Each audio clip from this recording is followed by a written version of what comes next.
जब सबत का दिन बीत गया तो मरियम मगदलीनी और याकूब की माता मरियम और शलोमी ने सुगंधित वस्तुएं मोल ली कि आकर उस पर मलें। और सप्ताह के पहले दिन बड़ी भोर जब सूरज निकला ही था वे कब्र पर आईं और आपस में कहती थीं कि हमारे लिए कब्र के द्वार पर से पत्थर कौन लुढ़ाएगा। जब उन्होंने आंख उठाई तो देखा कि पत्थर लुढ़का हुआ है, क्योंकि वह बहुत ही बड़ा था। और कब्र के भीतर जाकर उन्होंने एक जवान को श्वेत वस्त्र पहने हुए दाहिनी ओर बैठे देखा और बहुत चकित हुई। उसने उनसे कहा, चकित मत हो, तुम यीशु नासरी को जो क्रूस पर चढ़ाया गया था ढूंढती हो। वह जी उठा है, यहाँ नहीं है। देखो, यही वह स्थान है जहाँ उन्होंने उसे रखा था। परंतु तुम जाओ और उसके चेलों और पतरस से कहो कि वह तुमसे पहले गलील को जाएगा, जैसा उसने तुमसे कहा था, तुम वहीं उसे देखोगे। और वे निकलकर कब्र से भाग गईं, क्योंकि कपकपी और घबराहट उन पर छा गई थी, और उन्होंने किसी से कुछ न कहा क्योंकि डरती थीं। सप्ताह के पहले दिन भोर होते ही वह जी उठकर पहल मरियम मगदलीनी को, जिसमें से उसने 7 दुष्टात्माएं निकाली थीं, दिखाई दिया। उसने जाकर उसके साथियों को जो शोक में डूबे हुए थे और रो रहे थे समाचार दिया। और उन्होंने ये सुनकर कि वह जीवित है और उसने उसे देखा है प्रतीति न की। इसके बाद वह दूसरे रूप में उनमें से 2 को जब वे गांव की ओर जा रहे थे दिखाई दिया। उन्होंने भी जाकर औरों को समाचार दिया, परंतु उन्होंने उनकी भी प्रतीति न की। पीछे वह उन 11 को भी जब वे भोजन करने बैठे थे दिखाई दिया, और उनके अविश्वास और मन की कठोरता पर उलाहना दिया, क्योंकि जिन्होंने उसके जी उठने के बाद उसे देखा था इन्होंने उनकी प्रतीति न की थी। और उसने उनसे कहा, तुम सारे जगत में जाकर सारी सृष्टि के लोगों को सुसमाचार प्रचार कर जाकर, जो विश्वास करे और बपतिस्मा ले उसी का उद्धार होगा, परंतु जो विश्वास न करेगा वह दोषी ठहराया जाएगा।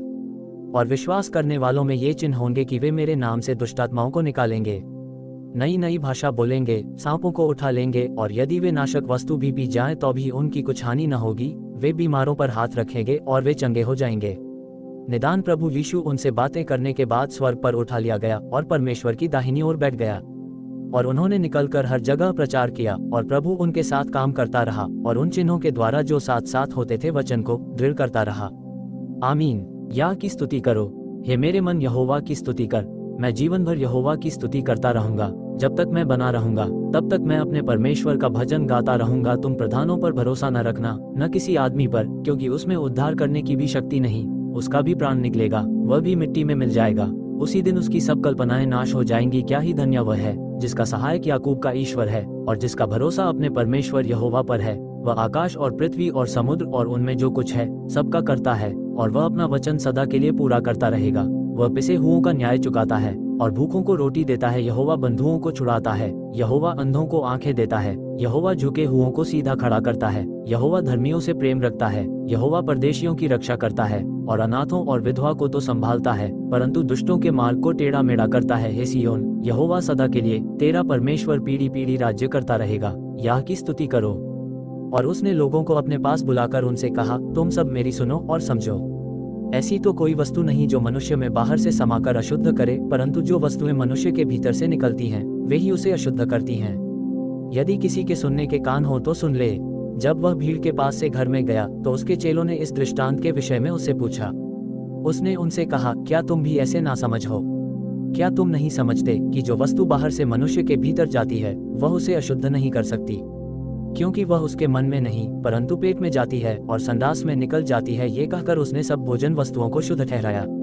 फिर उसने कहा, जो मनुष्य में से निकलता है वही मनुष्य को अशुद्ध करता है, क्योंकि भीतर से अर्थात मनुष्य के मन से बुरी बुरी चिंता, व्यभिचार, चोरी, हत्या, परस्त्रीगमन, लोभ, दुष्टता, छल, लुचपन, कुदृष्टि, निंदा, अभिमान और मूर्खता निकलती हैं। ये सब बुरी बातें भीतर ही से निकलती हैं और मनुष्य को अशुद्ध करती हैं।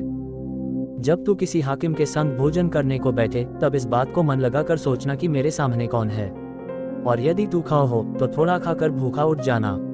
उसकी स्वादिष्ट भोजन वस्तुओं की लालसा न करना, क्योंकि वह धोखे का भोजन है।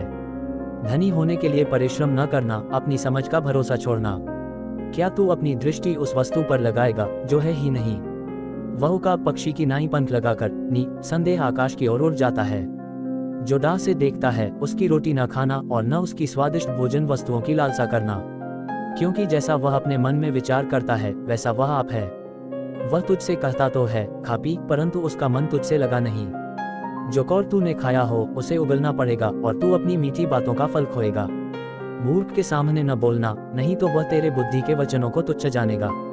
पुराने सिवानों को न बढ़ाना और न अनाथों के खेत में घुसना, क्योंकि उनका छुड़ाने वाला सामर्थ्य है, उनका मुकदमा तेरे संग वही लड़ेगा। अपना हृदय शिक्षा की ओर और अपने कान ज्ञान की बातों की ओर लगाना।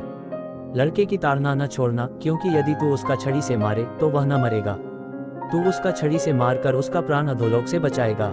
हे मेरे पुत्र, यदि तू बुद्धिमान हो तो विशेष करके मेरा ही मन आनंदित होगा, और जब तू सीधी बातें बोले तब मेरा मन प्रसन्न होगा। तू पापियों के विषय मन में दाह न करना, दिन भर यहोवा का भय मानते रहना, क्योंकि अंत में फल होगा और तेरी आशा न टूटेगी।